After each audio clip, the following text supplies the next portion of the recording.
Evangelho de Tomé, Logia 61.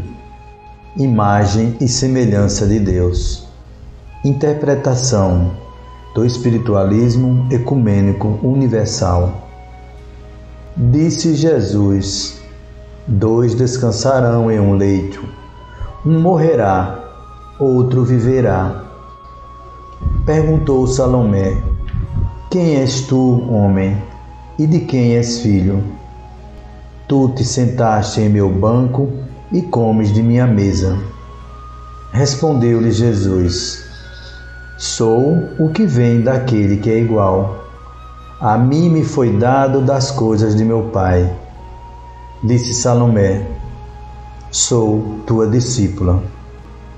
Disse Jesus a ela: Por conseguinte te digo, se alguém pertencer ao igual, será preenchido de luz. Mas se for dividido, estará cheio de trevas. 2 descansarão em um leito, um morrerá, outro viverá.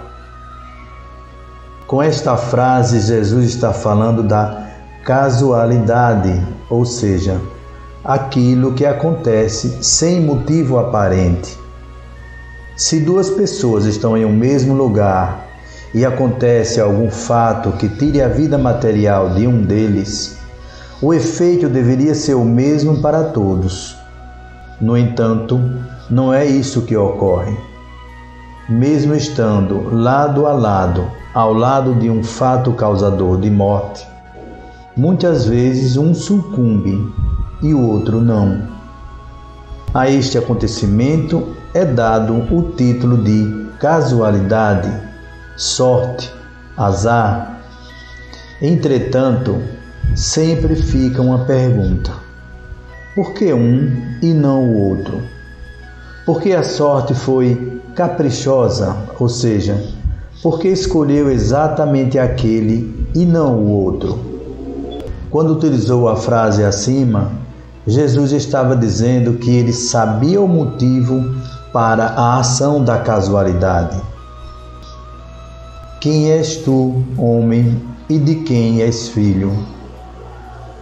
É exatamente esta dúvida que sempre fica sem resposta, que faz com que Salomé questione a Jesus quem é ele para dar respostas e com quem aprendeu para poder ensinar.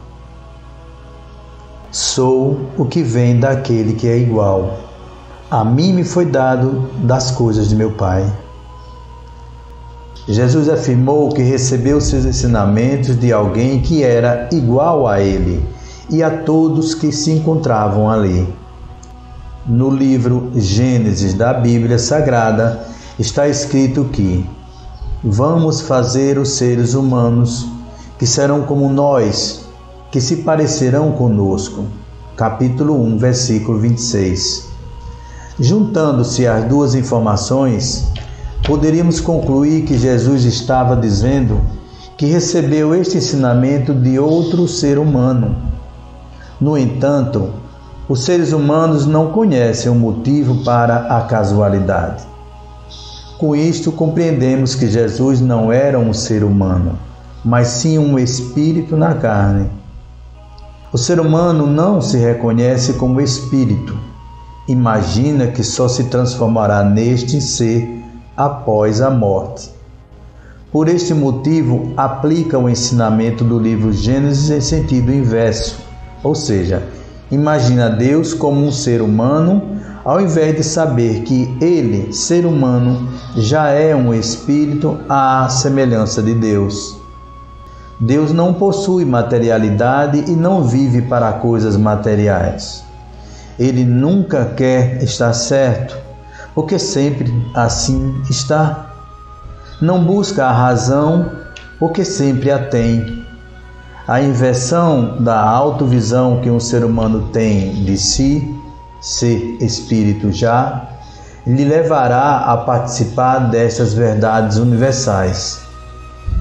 Enquanto o ser humano buscar na sua própria imagem a semelhança com Deus, não conseguirá participar do universo que vive, espiritual.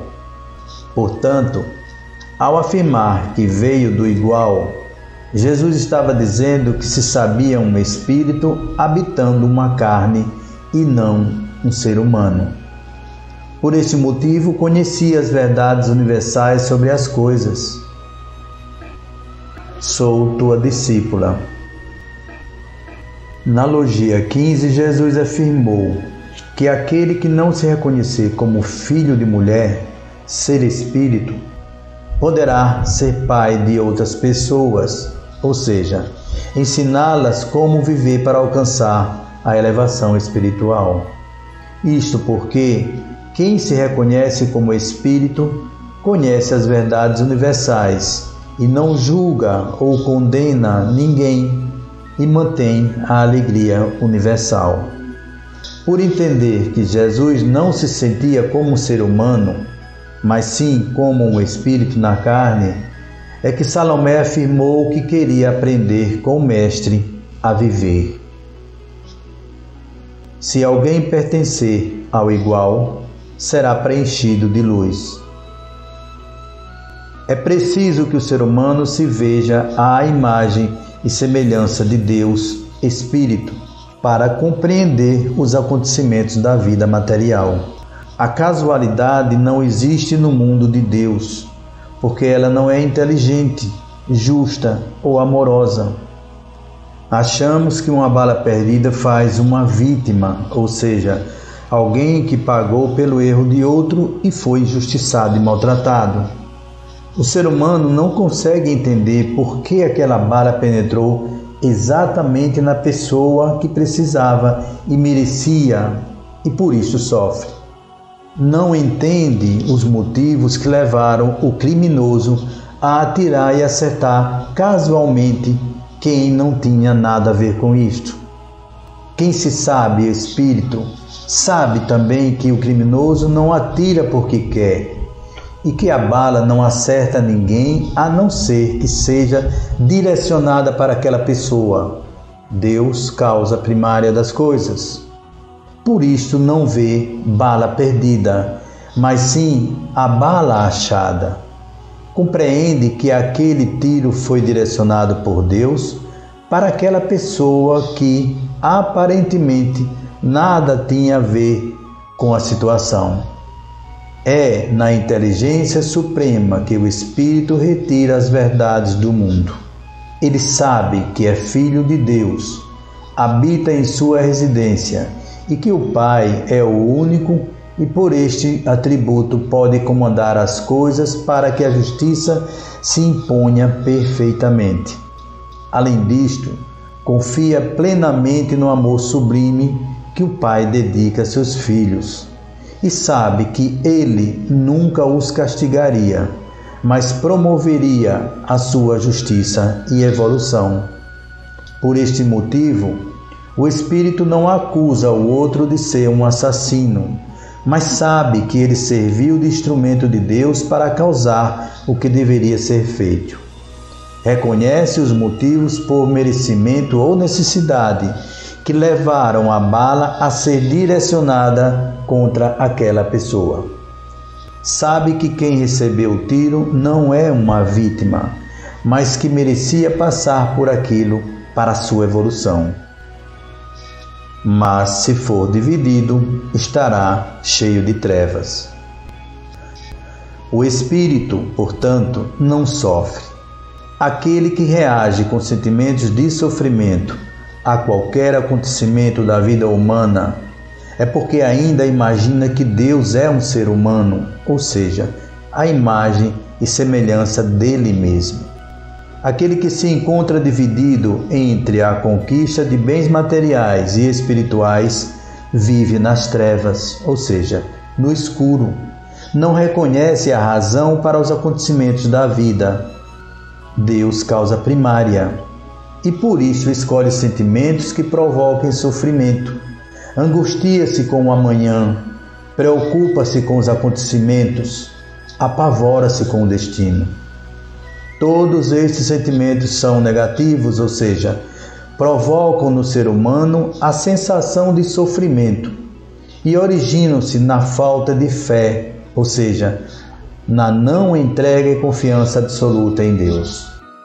Aquele que tem fé confia em Deus e sabe que, apesar da forma qualquer que o acontecimento tenha, ele será perfeito, pois foi comandado por uma inteligência suprema. Sabe que sempre receberá apenas o que merece, pois confia na justiça suprema. Recebe o que vem com alegria, pois sabe que visa a sua melhoria espiritual. Para se viver desta forma, é necessário que o ser humano saiba que ele veio do igual e pertence a ele. Tem que saber que este igual não é um ser humano, mas sim um espírito voltado para as verdades espirituais. É preciso saber que ele, ser humano, foi gerado à imagem e semelhança deste igual e que, portanto, ele também é um espírito. Neste momento, o espírito abandonará a autovisão ser humano e conhecerá o seu futuro. Será como Deus determinar.